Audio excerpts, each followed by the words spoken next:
those baby blues. Yeah, those baby blues.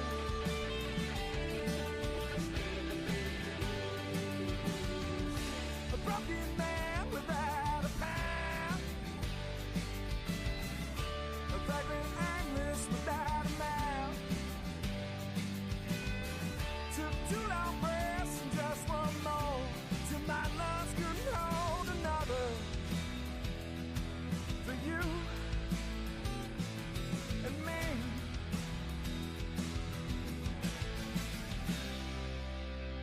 And those baby blues. Yeah, those baby blues.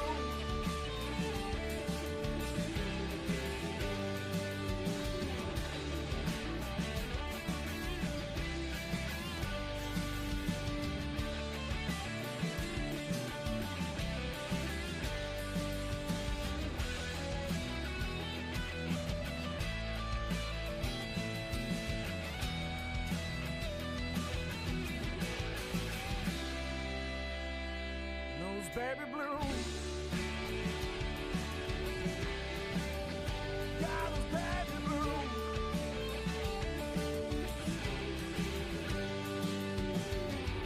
A broken man without a path. A vagrant aimless without a mouth. Some kisses your cheek and then grazes your neck. Makes my lips so damn jealous. For you and me.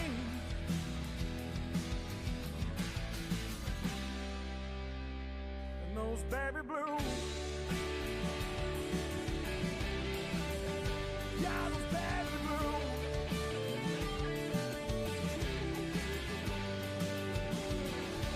Take my picture with you when you go out west. Those baby blues.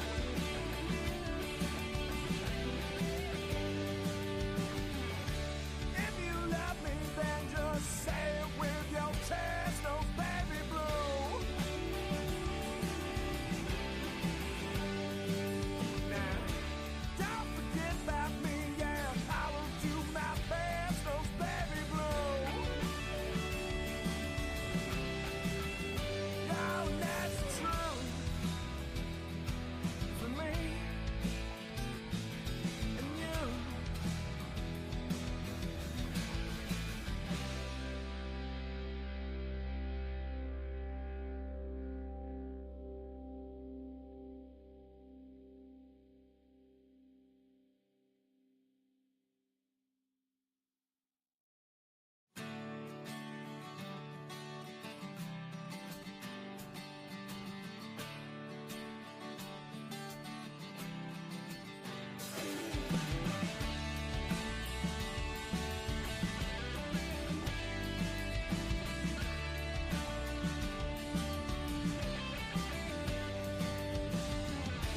Take my picture with you when you go out west.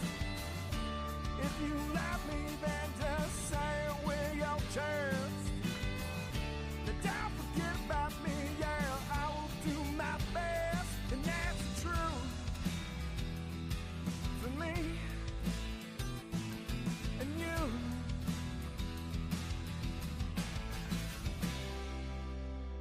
And those baby blues.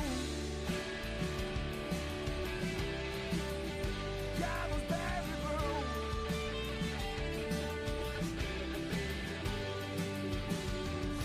A broken man without a path.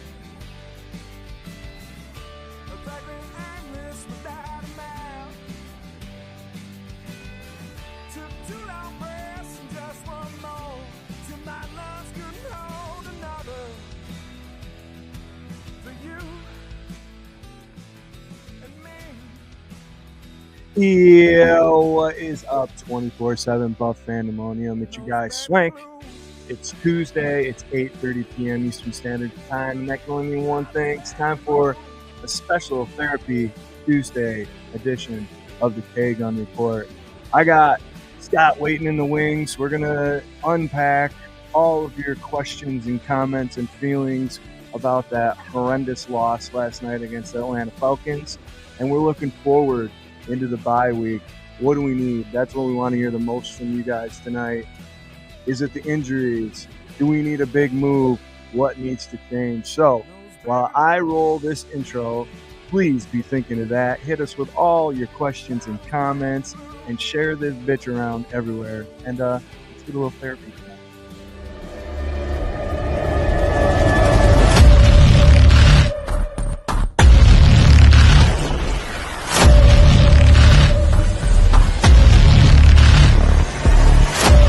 Hey Bills Mafia, this is Don Beebe of the Buffalo Bills, and you're listening to the one and only K-Gun Report.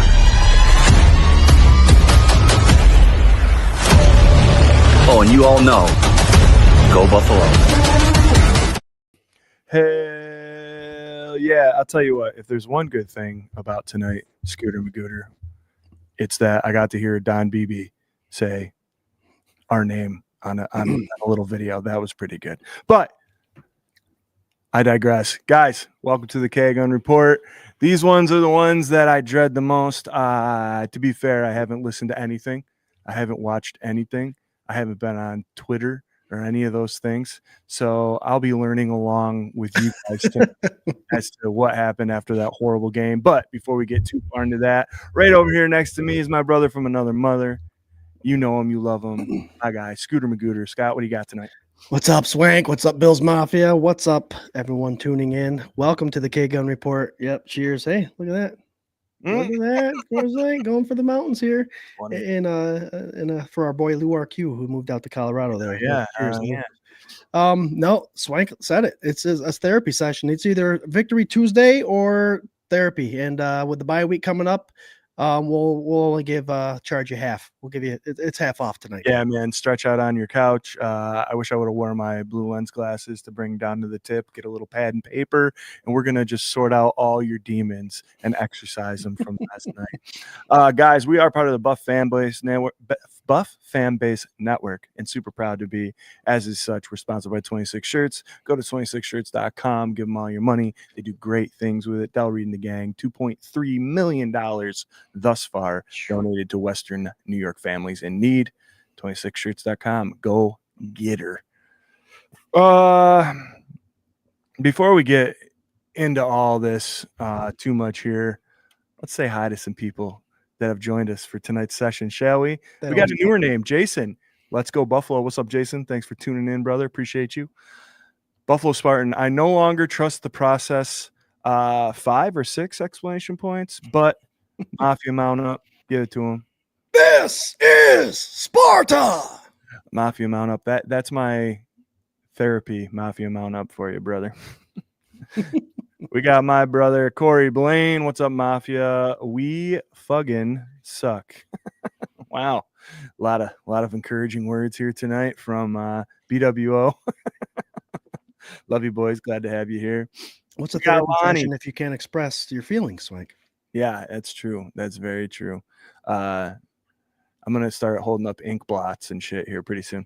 We got Lonnie Cook. Good evening, my sons. Lonnie, it's not your fault, but I am going to blame your son if he's in the comments, because I swear to God, every time he travels for a good time, he gets to see like either the most heartbreaking game or a horrible game. And I don't know. It's just no good.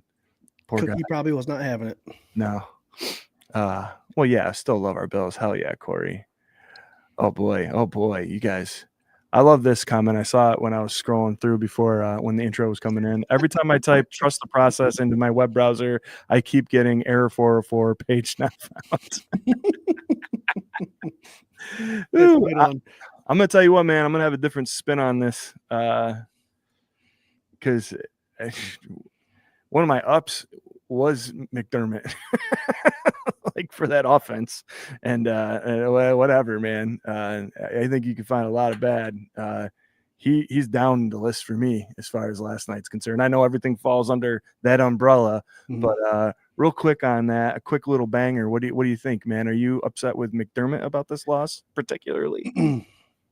Here's the thing: he passed over the helm as far as calling the defense. So, I'm hating. I'm hating still. I'm allowed to hate for 24 hours. The game ended at 11 o'clock yesterday, so I still have a couple hours. But we've got offensive and defensive coordinators. The Buffalo Bills organization is paying a lot of money to do a job. I know the head coach and Sean McDermott is obviously agreeing to game plans and agreeing to the way that things are going forward. But I mean, the injuries. I mean, I'm going to go there because we are third, I think, second in the league in the most injuries, and it's our key players. And we're asking a lot of our new players, and they're all banged up too. So, trust the process. Yeah, I trust the process, but the process sucks right now because of injury. But as far as McDermott conversation goes, it's tough. I hate to think that he'd be on the hot seat, but again, a lot of people pounding the table again. Yeah, I can't. I mean, I don't. Whatever, you call me what you want. We've been doing this 6 years, and I've been cheering the team on since I was able to recognize the colors. So I'll give it 37-ish years probably. And I'm not there. That's, to me, that's some like spoiled ass privileged shit to be sitting here saying McDermott needs to get fired. You have absolutely no foundation to build that on for me. Now, if we're looking to play calling abilities on certain sides of the ball, I think you can make a case for a couple of coordinators we got, but we'll get into all that. Let me get through the rest of these comments here. John, still my team, but this feels all too familiar. Great time for a bye week. Time to get back to basics. Go Bills. Solid comment, man. I appreciate that. I think we were feeling as is such the same exact way. Man, it feels like too often we've been feeling the same way, to be honest. But yeah, I got that figured out. I mean, it seems like it's par for the course, like you said. Seems like somewhere along our season we come to this downfall where everybody's at the throat of Sean McDermott and the season is lost, and then they go on like they got off a bye week and they go on like a 7-8 game winning streak. Yeah. So maybe this is the right before the storm or whatever. I don't know. Or the storm getting, I don't know, the sunshine after the storm. Corey says, hey, Swank, how was your fantasy football week? I lost to Corey, everybody. Josh Allen, even though he didn't have his best game, still bailed Corey out, his whole team once again. So congratulations, Corey. He tried to video message me today, and I was driving around doing a bunch of errands. I didn't get a chance for him to rub it in my face directly, but go ahead, man. I'm here for it. Some of us need these wins. Yeah. I mean, it pissed me off. These last couple of weeks, I've been losing by slim margins, but it's fantasy. Yeah. I would have took the loss even sweeter on my fantasy league if Allen would have put up 50 points on fantasy. That would have been fine with me. But like, it just I don't know. Guillotine, still alive in guillotine. So there you go. Good on it. I was in a tough position. I had both Bijan and Drake London on my team, and I was far enough behind where I wasn't going to catch the guy I was playing. Yeah. And I was like, what are you rooting for? I go, well, if I'm going to win, that means those guys are going to have a night, and I don't want that. So at least get the Bills a win. And don't they have a night? And yet they still did not give me enough points. I lost by like 8. It's so like the double whammy of what, like the complete opposite of what you want to happen. Yep.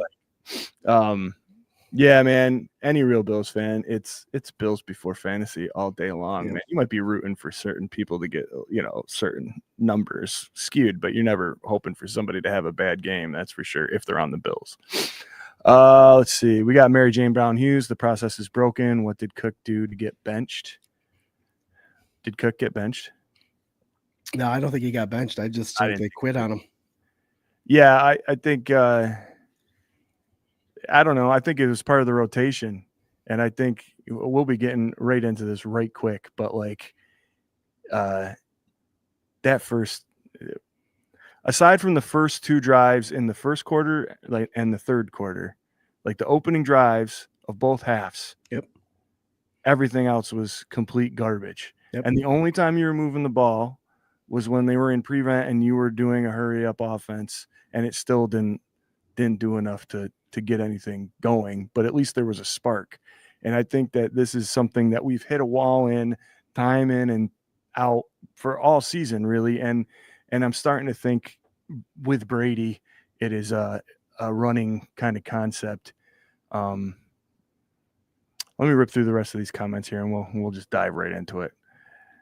Alan, hey everyone. What I want to know is what the hell has Babies been doing for the last 2 weeks? Babbage. Oh, Babbage. All right. Good call. I like that. We'll talk about that too. We got Paulette Brown. What's up, Paulette? Good evening, my Bills. I still love my Bills no matter what. How's everybody doing? I think everybody's a little upset, a little shook up, but still loving the Bills to some capacity, I think. Let's see. Jason, I broke tradition with the last 2 games, and I didn't get a new Bills tattoo, so I believe I'm the reason we lost. Well, Jason, what the hell, man? Yeah. Come on, dude. Wow, man. That's like a new tattoo every week. Are you doing playoffs too? What about preseason? You do preseason tattoos? Yeah. And do the quality of the tattoos change depending on preseason, postseason, and regular season? I want to know all about this, Jason. Let's go. That's interesting. Let's see. Yeah. Good call. We got Jim Graham. The whole team and coaches needs to go see the Wizard and get a heart and some courage during the bye week. Yep. Let's see. Hold up, Swank. Building a foundation for it. Same soft, scared play every year in the playoffs, wasting Allen's prime.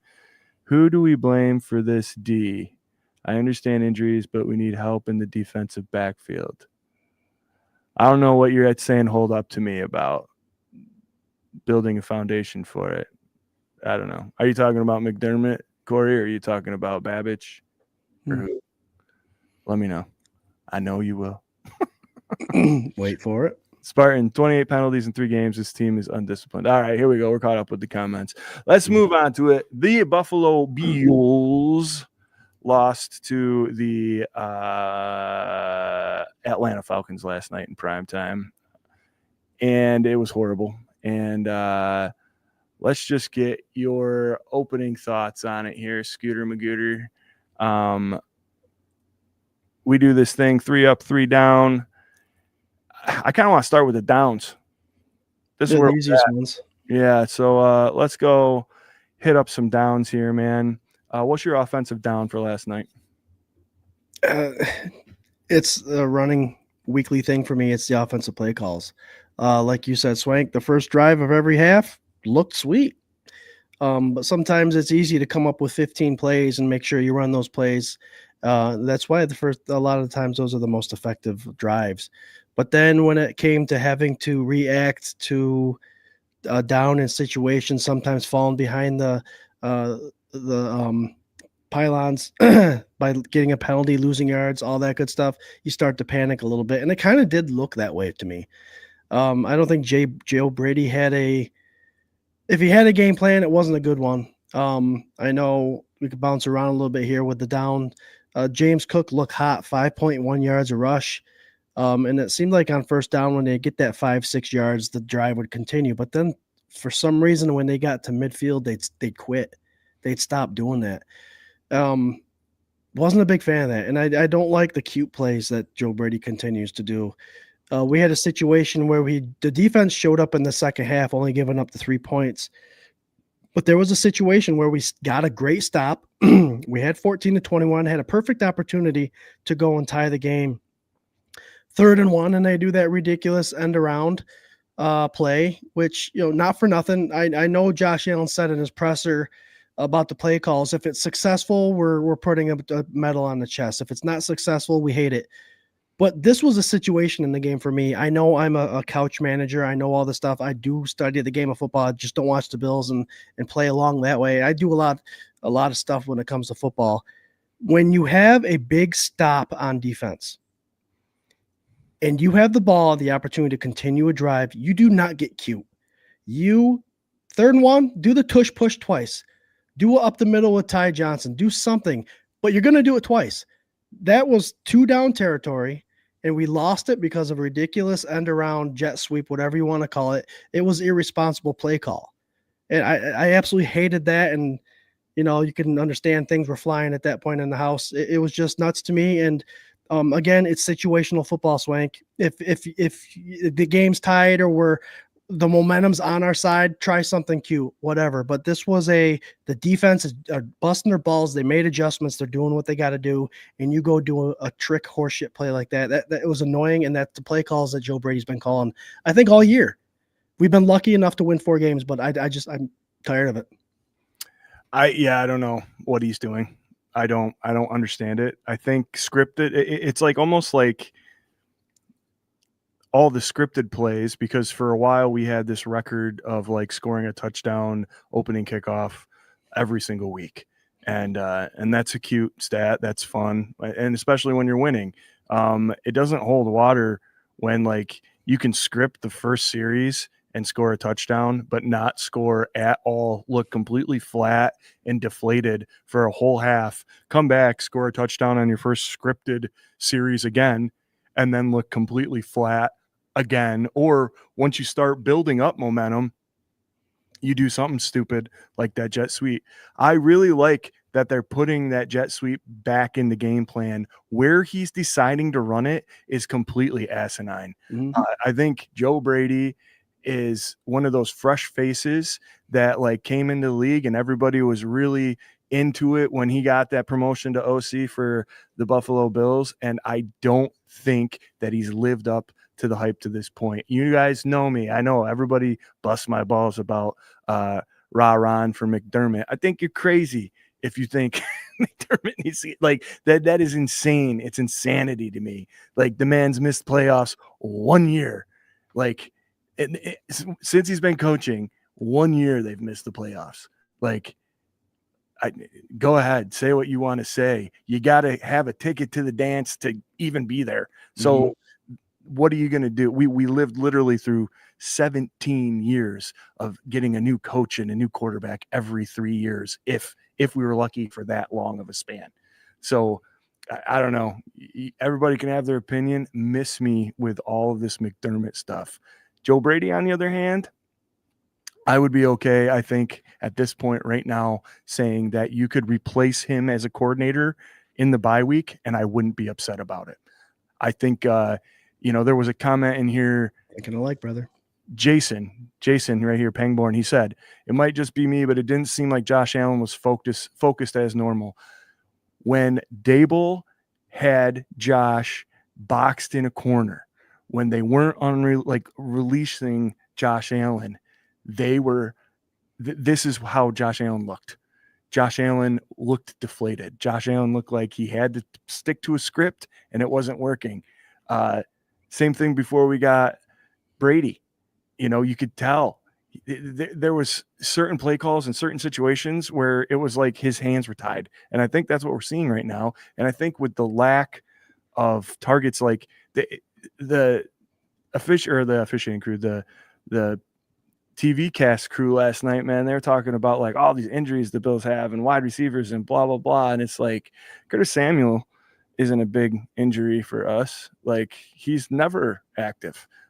Kincaid, that was a big injury, but like if you were looking at the offensive side of the ball, aside from Josh Palmer getting hurt, I love that call. I love that long bomb that they started out that drive with. Amazing. Yep. How long have we been beating the drum for that, right? Awesome. But like aside from Palmer getting shaken up, right? And then the center getting hurt, but then he came back in the game. That offense is what we usually go out there with. Like what all the injuries. There's not on the offensive side of the ball, and you're supposed to have one of the best offensive lines in football, and that defensive line was tearing you apart. And Joe Brady had zero answer for it. Zero. I don't understand. Well, that's what I'm talking about, Swank. The deep ball to Palmer was a scripted. You have all week to prepare for that. You're preparing these 15 plays right off the bat. It's a lot. That's easy to do. That's easy to do. And then the deep ball, the deep slant that was Josh Allen read the zone, was able to look off that linebacker and safety and found Knox. You could tell that he can't make the adjustments because we had 2 very successful plays that were not repeated because they weren't called. Yeah. Why wasn't Palmer? I know he was hurt, but why wasn't there another deep post that whole game? And why wasn't there a deep, a skinny post to a tight end the rest of that game? Because once the script ended, now you have to play out on your heels on what the defense is providing for you, and you couldn't do it. Yeah. That's what I saw. Yeah. Joe Brady is a button masher on Madden. Like, that's what he can, like, figure out the couple good plays. As soon as the computer figures out what you're doing, then you're just mashing buttons and trying to make something happen. It's it bums me out. And Ellen, she's saying, all I have to say is I'll be a Buffalo Bills fan till the day I die. Yeah. Take a dirt nap, watch and follow them. Yep, absolutely. I feel the same way. And we are not really overly critical compared to like other shows. To me, man, the play calling offensively is just, I mean, how many times were we going to see that play action, quick rollout to the right with no lead blocker, no edge blocker? Yeah. They ran it 4 times and it got snuffed all 4 times. Every single time. Yep. Let's see. Lonnie said Josh's head is not in the game. You can see it. Yeah, I think that comes to play calling. Spartan saying we continue to blame the coordinators, but the head coach has the ability to veto the call at any point.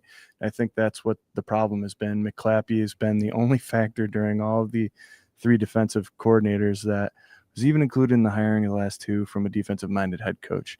I think he meant offensive coordinators. I'm not here to make excuses for McDermott. And yes, absolutely, he's the top of the tree. Like, he's gonna get it. I don't think you can fault him for letting his coordinators do their job. Like, they've all been grown from within and promoted from within. They've all worked underneath his system. McDermott did take play calling away from Leslie Frazier back in the day, right? And that was like a big deal. I think he even took it over from Babich last year at one point, right? For a game or half a game. So I don't think he's afraid to do that. And the defense to me is a whole other beast, man. A completely like whole other thing that we can talk about. Offensively right now, Brady is the problem to me. Yeah. I do not think he's creative enough or reads the field enough. At this point in my mind, I would love to let them go all Peyton Manning and have Josh call a game and see how it goes. We joked kind of about that a little bit last year, but like really, I would love to see how it would go. He sees the field. He knows what the defenses are. They know the plays. Like, So, Swank, that's the reason why I wore my Jim Kelly jersey today. I was actually going to bring it up because that was going to be one of my points offensively. Why not? Why not? There was an era where these quarterbacks went out there and they had an offensive coordinator as a crutch, as a resource, but they called their own plays. Yeah. And I don't disagree with Buffalo Spartan that often. I do believe, yes, he can. McDermott can chip in defensively, but he agrees to the game plan. And I think once the game starts, it's all Joe Brady. Yeah. Yeah. I mean, I don't know. It's so crazy. I don't think I've ever felt this way about bring back the K again. I don't think I've ever felt this way about a head coach since Marv, probably. I think, McDermott historically for the Buffalo Bills, people might not like me saying this. Okay. He's probably the best coach the Buffalo Bills have ever had. He's at least in the conversation. I know he hasn't brought them to the Super Bowls, but if we're going apples to oranges here, like, also that team in the 90s, all I hear is that we don't have wide receivers and we don't have players and we don't have studs and this and that those teams were packed full of them. Mm-hmm. So I'm not saying he is, but he quite possibly could be. And any of those other coaches in between, I could see. I'm totally there with you. Like, what are they doing? This is stupid. How dare you? Blah, blah, blah, blah, blah, blah, blah. And now you have this combination of Bean and McDermott in there that have built it, that have gotten it this close. And they need help they need to push it over the edge. I'm not making excuses for them. I mean, I want to go into GM wise, like, Bean likes these projects. Bean likes to save money. We all love how much he's a genius. Look at these restructured contracts. Look at what he's doing. We need a playmaker. Like, we need in the bye week, one on each side of the ball at least. Yep. And we need some of these injuries to come to fruition and work themselves out and stay healthy. You know, it's just, I don't know. The total crazy blow up, like, do-over to me isn't McDermott, it's Brady. And I don't know. Well, have we talked about an upside on the offense? I don't think we can. But to real quick, go off that Swank. It's hard. It really is hard. And this is what happens, guys, when you have a defensive coordinator-minded head coach. We're not going to have an offensive-minded guy that's going to be here in Buffalo forever. That's just never going to happen because these guys, their goal in life is to come up through coaching as a specialty, then an offensive coordinator, and then a head coach. This isn't the Andy Reids of the world. He's an offensive-minded guy. He's going to be in Kansas City forever, and he's going to run the same offense forever. It's just not that way. So it'll be tough. Josh Allen, call your own plays. We don't need an offensive coordinator. We just need a quarterback's coach. Bring in Ronald Curry, the quarterback coach, and just have him be a resource for Josh and let Josh take over the rest of the season. There you go. There you go. Why not? Last night was the first time, and you tell me how you feel about this. Mm-hmm. Last night was the first time that I felt like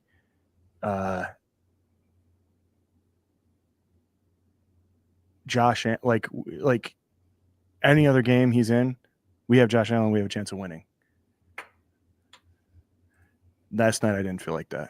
You know, by the third quarter, I didn't feel like that.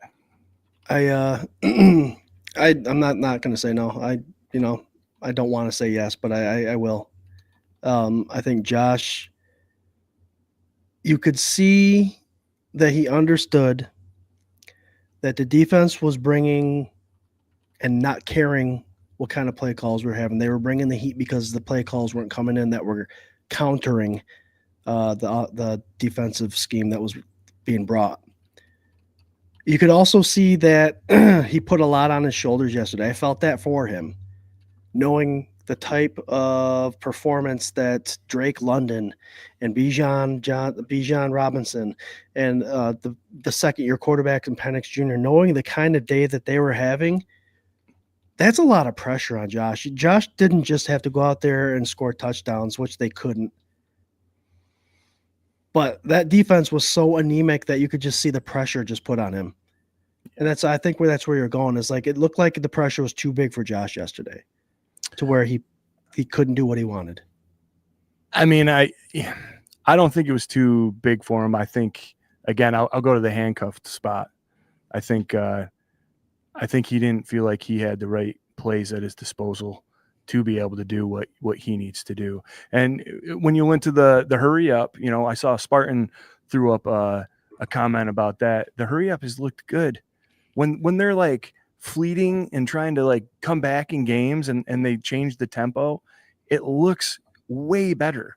And I'm not saying that, you know, like those opening drives don't look great and they're paced and they're methodical, but mix it up, man. When you're getting stale, you know, what did they do? They TD 4 or 5 punts and then a turnover. That was like the first half offensive drives. Mm-hmm. You know, at what point do you go 3 and out for the second time and then not be like, okay, we need to do something different overall, right? You know, and you got these guys coming at, let's see some screens, let's see some crossers over the middle, let's see, you know, you got Haas, who we were singing his praises the first couple of weeks of the season. He's an amazing blocking tight end, but the dude, you trusted him with the game on the line against Baltimore, yep. You know, and he made a miraculous catch.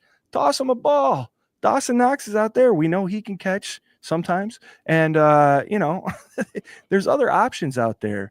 Otherwise, maybe it's true. Maybe, like, you know, this wide receiver core is just nothing, man. And you need that number one. But my worry as a Bills fan, and I'm not trying to download, this is more like a therapy session for me, I guess, tonight here. What happens if we go out and we spend that money on that guy? You know, Right. like one of the viewers last week said Olav, right? Olav is accident prone to me in my thinking. I stay away from him in fantasy because of that. Like maybe that's on me, biased on me. I feel though, as a Buffalo Bills fan, you go out and you get this guy and he'll have 1 or 2 good games. And then what's probably going to happen in the next 4 to 5 weeks, right? He's going to get hurt. And then now you're paying this dude that was supposed to come in because we didn't have a number 1, and then he gets hurt. And now you're in the same exact position you were. And what do we do? So, I don't know. I'm one of those guys, Swank. Like I said, the whole 24-hour thing. I don't get on the social medias like you, but I kind of break things down. And my biggest thing, and I'm still going to ride on it until a couple more hours, and then I'll get over it because I support whoever wears the red, white, and blue. But again, go out and get that change. Is McDermott going to use someone as a scapegoat and get rid of him like a Joe Brady and say, you know what I mean? We fixed it. Don't worry, guys, we fixed it. Are they going to do something like bringing in Amari Cooper, like they did? And that was a spark. It was. They brought in someone that the Bills fans were excited about to be wide receiver number 1, and it was a spark, and the Bills won games afterwards.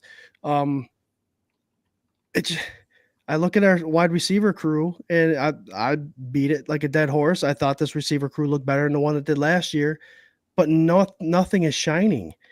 But where I went to directly was the 3 catches for 11 yards and Keon Coleman. That's our second round draft pick 2 years ago, and nothing. Yeah. I don't know. And again, how can we evaluate this in the correct lens if we just spent the first half of the show talking about how Joe Brady isn't calling the right plays for this offense? Yep. Is it Keon still? Is it these guys aren't doing whatever, or is it that they're not getting put in the right spots to be able to do these things? I don't know, but let's do ups real quick. I don't want to. We're not a negative show, man. Like, I know, really. If you're new to the show, and please tell your friends, come hang out. Throw a comment in there. Let us know how you're feeling, man. We are part of the Buff Fan Base Network. Super proud to be sponsored by 26 Shirts. This is the K-Gun Season 6, Episode 31, right before the bye. What did you get any good out of this offense? What'd you see that you liked? 2 things, Swank. I'll just start off with the low-hanging fruit. I did like, before he got hurt, the Josh Palmer long pass. I like that call. I like getting him involved.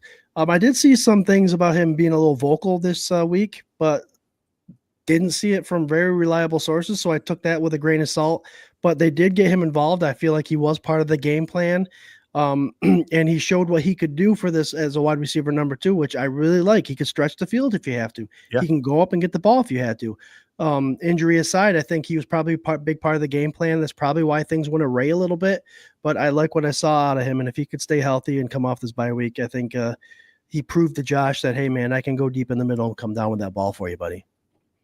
Yeah, I 100% agree. I love that. I think that he has had the potential to be a big part of this offense for a while. I'm glad that they finally showed that and then went right back at him again. But of course he gets cracked and gets nicked up here. But I think it's great. And again, I think there's a couple guys on this team that can do that. There's some fast guys on this team that can provide these kind of opportunities for Josh, and we need to open that up to stretch the field more. Last thing I'll say about Brady for this thing, if you're holding anything back, stop. Yep. Just stop. If you're holding back the stupid gimmicky cutesy stuff, that's fine. But if you got any amazing offensive coordinating schemes that you just think you need to hold for the playoffs, cut it out, dude. Like, open it up and score some damn points. Like, this needs to get fun again, quick. For me, man, James Cook. Yep. Again, taking even the way they utilized him last night with a grain of salt and grace, but when his number's called, he's a beast. I mean, they just ran it down their throat coming out of the second, out of halftime into the second half, and it was beautiful. But again, the vanillaness of a Brady, run, and then predictively run, stop, and now you're in a 3rd and long. And you gotta mix it up, man. I know I'm just a guy in a basement. I know, but like it was so predictable. Like it got so predictable. Yeah, man, it just need to see something better. You said you had 2. I'll hit mine real quick. Ray Davis sighting. So stoked for Ray Davis. Positive run and a touchdown. Awesome. I'm glad to see him getting put back in the mix a little bit and having positive results. Did you have my second was James Cook. That's why I left it for you, buddy. He came in. I just love the way he runs, and he's doing it even when the holes aren't there. He's getting those tough yards. I always remember when Brady was in the Patriots, the biggest compliment I took from any of the, obviously they got a lot from Collinsworth and all that stuff, but the one thing that stuck to me as far as an offensive minded guy is if you can go into a 2nd down, a 2nd and 3rd, a 2nd and 4, you've already won that drive. You've already run that series. Mm-hmm. And that's what James Cook was providing. He was getting chunk yards, 1st and 10 to a 2nd and 4. That's opportunistic. That opens up your playbook. That allows for a lot to happen. And we saw that happen until they made it to the 50. But that's what Tom Brady thrived in. That's how the Patriots were so successful. They made sure on 1st down they got 5 to 6 yards every time. Yep. And that should carry over everywhere you go. I tell my kids that I coach, just give me 5 yards. Yeah. Just give me 5 yards on the first play. And that holds true. Your playbook opens and your offense becomes very successful because now the defense is guessing. 100%. 100%. Let's switch it up to the defensive side of the ball because we're already halfway through this thing. We haven't even talked about, we've talked about a lot, Scott. We got a bye week. We can talk about a lot of this therapy stuff. I'm enjoying it. Yeah, absolutely. Defense. Let's give some defensive ups, man. We'll start this one off on a bright note. If you don't mind, I'll take mine first because Jim Graham, he read my mind. Deion Walker, brightest star last night, and what a great pick, a pure monster. This kid is the best defensive line draft pick that Bean has gotten in maybe the whole time he's been there. Like, I'm a huge Groot fan. Again, I don't know if they've utilized that edge position exactly the way that I would have. But man, he just looks like he's going to be the real deal, man. He is a run stuffer. He is collapsing pockets. He is fast and big and seems to be in on every play when this defense is really cooking. So Deion Walker, man, what a stud. And another great game last night. Yeah, Deion Walker was brought in, guys, from Kentucky. The size that he does carry, you would think he was a Tech 1 defensive tackle, but he actually was someone that was very elusive and utilized as a Tech 3. So the fact that he's coming in, he still has that Tech 3 ability, but you're right, Swank. He's taking those double teams. He's stuffing the run. He has been a pleasant surprise. And unfortunately, our front 7 can't stay healthy. So he's given the opportunity, which is fortunate for him, and he's making the most of it. And he's going to be one of our better players for the next 4 or 5 years for sure. I'm excited for him. 100%. 100%. What else did you have for an up? There wasn't much. I will give, I know we're talking coordinators. I will give an up to realizing that the man defense was a successful defense against the Atlanta Falcons. They changed up things. The second half adjustments were done well. And they went man. Yes, we have Trey White playing as our CB number 2. Hopefully Maxwell Harrison will come back shortly, but man defense seemed to be what was solving the issue. And then I go from an up to a down. I'm not sure why that last drive that they took up 7 minutes, we went back to a zone. Not sure why that happened, but it is what it is. They make all the money to do that. But that halftime adjustment, big time. Looked like the Atlanta Falcons were just going to score a 50 burger on us. For real. I mean, they were 1 inch short of scoring 28 points in that first half. And then they come back and they only give up 3 points. They got a blocked field goal. They got a couple sacks. So the adjustment was very impressive to me considering what they were doing in that first half. So I'll give that the up as a team because, it wasn't just Babbage. It was probably McDermott, Babbage, and the whole crew. But company, sure. Hey, and I'll give Babbage the credit the same way that I've been criticizing Brady tonight, Sure, but this is McDermott's defense, and Babbage is running it and calling it. Yep. But exactly, it's more of a joint effort. Chance says, "How about the play calling, brother? We've been on it all night, dude. Yep. Talking about the play calling." I want to give a couple honorable mentions for defensive up because, man, if you took the first half, it's the tale of two halves. The first half of this game, people were ragging the defense like crazy. Like, this is the defense is horrible, blah, blah, blah. This is insane. Like, they can't stop anything. They can't do this. They can't do that. If you would have stopped it right there, they were saying more positive things about the offense in the first half. And I think that the offense played just as bad, minus a touchdown, as the defense did. And then the second half adjustments, absolutely. That was huge. But the depth stepping up in that second half, so many injuries, so much chaos, and so many new bodies in there really stepping up and making plays. I thought that was impressive. Joey Bosa had an amazing game if it wasn't for Ed Oliver. Ed Oliver jumped off sides twice and negated two monster plays by Joey Bosa. And Ed stepped up the second half and had his own plays, but he absolutely erased a fumble in that first drive, which I missed. I didn't even get to see. But and then in the second half, the first drive that Atlanta was on negated that huge sack that Joey had. So the penalties that are mounting, the undisciplined nature of this team, which is so unlike a McDermott team, a lot of that stuff. But anyway, I thought the depth and Joey Bosa, I think, is still doing Joey Bosa things, even if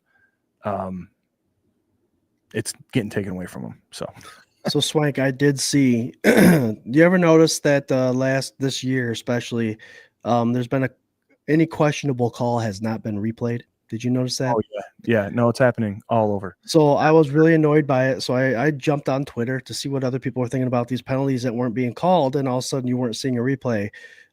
Guest of the show in the past, John Fina, chimed in and said that actually it is an active thing.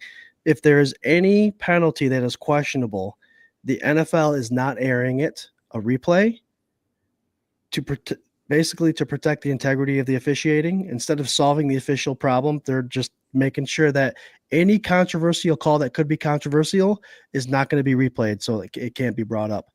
And I saw that a couple places, and I find that crazy because on that fumble, where supposedly someone was lined up in the neutral zone, they did not show the replay, and that was a turnover, and that was a Bills ball on the Atlanta side of the field. So I found that crazy. It's I don't know what we're doing. I don't know what we're doing with the NFL as a product when you still have question marks as to how the rules are enforced and who's doing it and how, I don't think you can slow the game down. I mean, I've said it for years and years and years. I really don't care. A Bills game could be 4 hours long. It would not bother me. Like, I'll watch them. I'd watch it all day. Like, I'll watch a replay if they're winning. It doesn't matter to me. Like, get it right. Just get it right. And I don't understand with technology and the way things are and all the cameras that you have and just everything and the billions of dollars that the NFL is making. Why can't you get this part right? Yep. And why are you still protecting these guys that literally determine the outcome of games? Like, they don't have to talk to the press. Don't show a replay, so we don't want them to get ridiculed. There's no direct access to these guys the way there are to players and coaches and even owners. Right. But somehow you have to protect these doctors and weekenders that go out here to call these games that all of us deem so important and determine our mood for sometimes 2 weeks on a bye week. Like, why the hell can't we get this right? Like, it can be so fast and quick. Like, I don't know. What broke my back was the comparison of that Kelsey catch that they called a catch, and then that Buffalo Bills catch that was a catch. The ball never hit the ground. I came back, got myself a drink, and I saw that it was still 3rd and 7 and not first down. I was like, and there you go. Yeah. It's been determined. Yeah. Yeah. That Benford pass interference call. I mean, you could go through the list. There's a ton. And there was not one play that I saw where they finally started calling in the second half, but the secondary of the Falcons was all over Keon Coleman all night, which has been a thing all year long. And I'm not, again, trying to make excuses for Keon. I think he needs to elevate his game at this point in his career, but just draped completely all over him, grabbing, like he's constantly fixing his shoulder pad. That doesn't happen unless there's contact. And that one pass interference call against Benford, man, the commentator said they were both hand fighting. And at the end of it, the ball didn't even look catchable. And Benford was on the ground. Mm-hmm. Somehow that was PI on us. Was that the one where they thought it was on the Falcons, and also it turned out to be, because there was that call too. The announcers said, "No, that's." Yeah, that was a different one. Yeah, this one was on. Yeah, it was just all night, and not all of them were bullshit, right. But there was a decent amount of bad calls, and I mean the NFL can't censor this show to the 839 of you, so I'll tell you, like, it was bullshit. There, I don't know what the interest is. I understand when it's happening in real time, sometimes it's bang, bang. I understand you can't send every little thing to the booth. But man, they sure seem to find certain, like, what's the criteria? What determines what is instantly reviewed or booth reviewed, or, you know what I mean? Like, can I get a list or a breakdown or a podcast about, we need a podcast about the refs. That's what we need. There you go. So I could be remiss if I didn't mention our people on Instagram. They don't come up through the feed. So thank you, Jack Rowland, Cheryl Fernukin, my sister-in-law. Thanks for joining. Western New York Photos, Alex, Tail Wagon Treats, Blondie7410 joined with a thumbs up. Thanks for joining us, guys. Oh, yeah. We appreciate it. Listen, we're live on YouTube, X, Facebooks, Instagrams. You can find us anywhere and part of the Buff Fan Base Network. Defensive downs, we've kind of hit it, man. The whole first half defense, and I'll lump the run defense in with that. It was sad. It was sad, very sad. You constantly see these stud running backs have career days against us every single week, and it has been going on way too long. And I don't know what else to say about it. They've tried to put bodies in. They've tried to do what they've done. Either the scheme isn't working, or the play calls that you're calling, again, aren't working, or you don't have the right bodies in the right spots. I know my friend Scooter Magooter is probably going to tell you guys about linebacker size. The floor is yours. Wait, how the hell did you know that? I'm just that good, dude. So the Bills do have a history, 6'1", 220-pound linebackers. That's what we do because we depend a lot on coverage. Bernard is one of those guys. Milano's one of the guys. Dorian Williams is one of those guys. And obviously us Bills fans have discussed our poor run defense. A lot of times we can get out of that situation because Josh Allen and our offense has put us up by so many points where these teams now have to pass against us. We face a team like the Falcons. We face a team that's got really good running backs. There might be a situation where if that team is up on us, then they're going to utilize something that can beat us. And that's exactly what happened. Mm-hmm. I know it's not McDermott's way, and I know it's not Babbich's way, but in the 2026 NFL draft, the Buffalo Bills need to have one 6'2" plus 240-pound linebacker. Just one. You have that guy complement your 220-pounder, and we'll be just fine. It's about time they stepped up and did something like that. We can't have safeties running, or we can't have 4 defensive linemen and 7 safeties out there constantly. I know I've beat the drum, and I've loved the fact that I love our linebackers. I really do. We deserve a Bernard and Milano season, but these good running teams that are going to get up on us, I mean, we've seen what Henry's done to us in the past. We need a thumper in there. We need someone that can lay the lumber, and that's 6'2" plus 240 pounds that can fill a hole. it's about time it happens. 100%, man.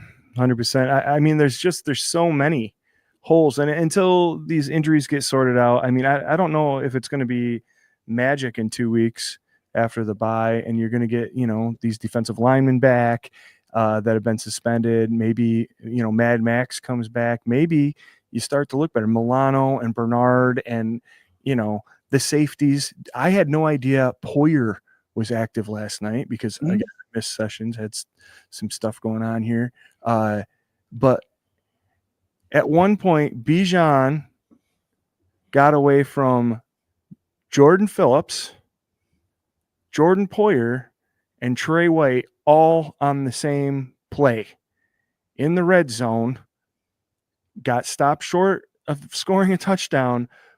Those three names, unless it's 2020, not be on the field at the same time.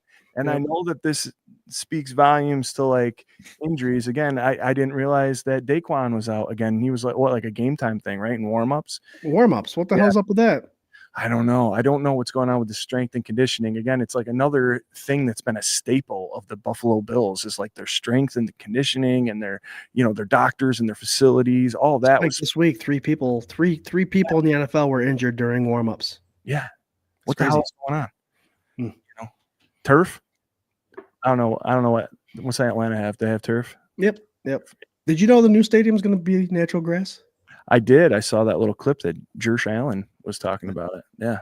He was on some show and they said something about it. And he's like, it's going to be grass. You know what? Should Josh Allen stop doing so many commercials? Nah. Again, my 24 hours, I was sitting down because I have a week. I'm off for a little while because of the little baby. Yeah. And the wife and I see Josh Allen come on a commercial, a pistachio commercial. Mm-hmm. And I look at her and I go, you know what?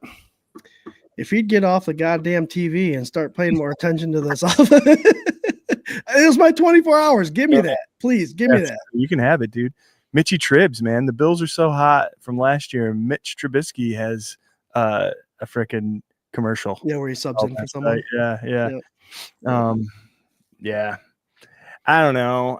That stuff to me, I don't think Josh Allen, like any of that stuff affects him. And I look at the way he's played coming into these last couple of weeks. Like I think he's still the same dude. I think, again, not being able to adapt and the play calling and like all that to me is a Brady thing. And I think he's the one to blame, at least before you start blaming Josh. Like, I don't know. I don't see Josh having any of the blame. I think those picks last night were him trying to revert to his old ways of trying to save the game and put it all on his shoulders. Like that's what you were getting with those turnovers and stuff last night. And that is a frustrated Josh Allen who knows that the team isn't performing where it should perform. Agreed. The only thing that I'll dog Josh Allen for, and if my whole string of conspiracy theories about Joe Brady and everything is correct, I don't like Josh sitting on the bench after going 3-and-out. I don't like I'd rather he wasn't staring at the tablet right away. I wish he was over hyping up the defense or doing more of that kind of stuff throughout the game. When it's like a really big hyped moment, he is. But when it's like this like simmering unsureness, awkward, who knows what's going on, and I know you're trying to get the game right, whatever, I still want to see you going up and down the sidelines being like, yo, let's go. We all got this. We've been here before. Week 1, we did this. Come on, let's go. Like, I want to see a little bit more of that. Just because I think that juice really matters. And this is the team that's proven that juice matters. What the leaders think matters. The body language matters. So that's literally the only critique I would have of my sweet, sweet baby boy, Josh Allen. Here we are, 9:24, dude. Wow, this therapy session went damn quick. Yep. Holy. I don't know what else you got here. I do have. Here we go. I don't know how late. I don't want to keep you too late here, buddy.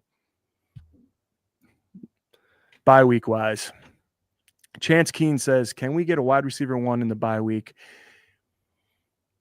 I think that they need to get they need to do something big in these 2 weeks. They need to. Yep. And what do you think? What do you see? What position would you go for? Positions? I would assume it'd be a trade of sorts. What are you thinking? It'd be a trade, but then you got to ask yourself, who would you trade away? Picks. Yeah, and who's your wide receiver one that you want to bring in? Mm-hmm. You know what I mean? Olave is one of those guys that you mentioned earlier in the show, Swank. I think he would be a lot of pick capital, but he's coming with a concussion. Our history has shown that we utilize and showcase the guy a little bit, and then he falls off the face of the earth again. Yeah. Kincaid's going to come back.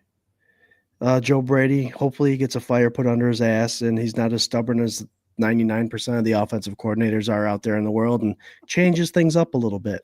Yeah. This bye week couldn't have come at a more perfect time the way our Buffalo Bills are playing. So wide receiver one, if there was one out there willing to come to Buffalo and we didn't have to give too much, sure, but I just don't know who that is and what play style he would be. Would he be a big size guy or would he be a speedster? I mean, we do have speed. We do have size. So I don't know what it would be. It may be just play calls rather than the players, but who knows? I honestly think that 6'3", 245-pound linebacker would be nice to have as a trade. Stop the run, be available there, make our defense more stout, and have a leader out there. Again, our defensive line is coming into their own. I think if TJ Sanders comes back, Deion Walker doing his thing, and our defensive line can hone in, and I think they can do well. We just need someone that can be in there, reliable, available, because Bernard got hurt again in Milano. I just want someone on that defense that could let Josh be Josh, give him the ball back, and not have to worry about these teams scoring 30 points. Yeah, man, that'd be nice. Defensively, yeah, I would take, safety is another position where, God, Rapp is part of the reason.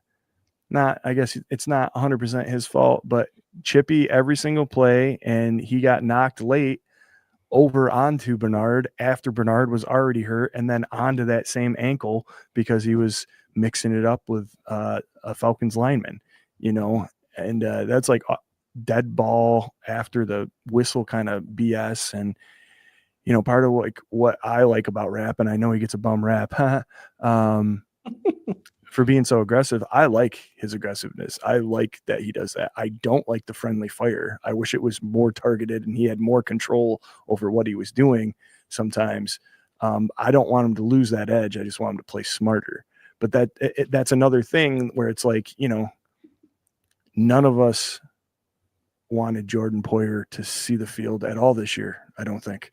Right. I mean, good for him. I'm glad he got out there to get some playing time, blah, blah, blah. It didn't, that is not ideal, and you got Hamlin on IR now, and you got, Strong on IR. It's just like, there's a lot going on.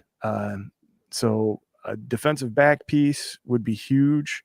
We need to get Max in there. And the thing is, like, he's not going to be a drop and go kind of guy. He missed all of training camp in the preseason and a quarter of the season, like more than a quarter of the season. Like, it's just, there's a big hill to climb for him. He's still got a learning process to get through, and welcome to the NFL moments too. Mm-hmm.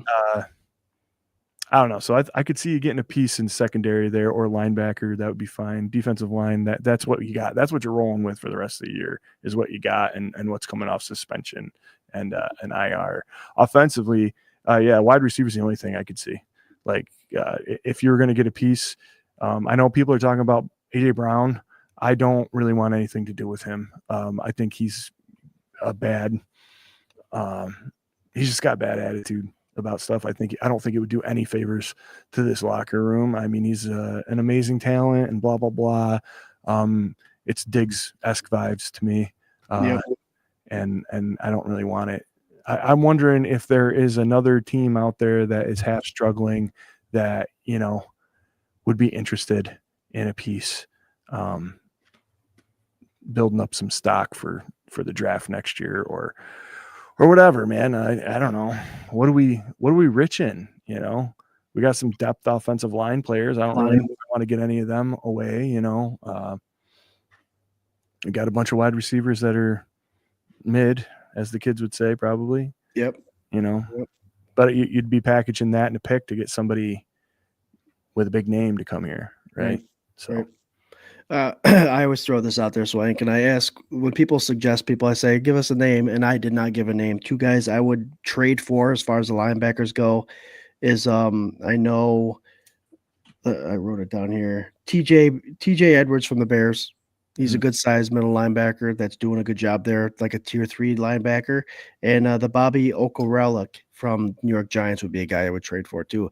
And obviously with the Giants, we have that connection with their front office and Dable. So yeah, I had to throw some names out there instead of just say, give me a linebacker. Oh yeah. I love that. Tell you what, man, watching DK, some of those highlights from the Steelers game, I was watching Red Zone on Sunday, and it's like, man, this dude saying he doesn't want to go to cold weather and then ended up in Pittsburgh. Like, you know, I can't imagine what him and Josh would be doing right now. You know, like that dude, he just such a physical, fast, huge talent, and would have loved to see him in a Bills uniform.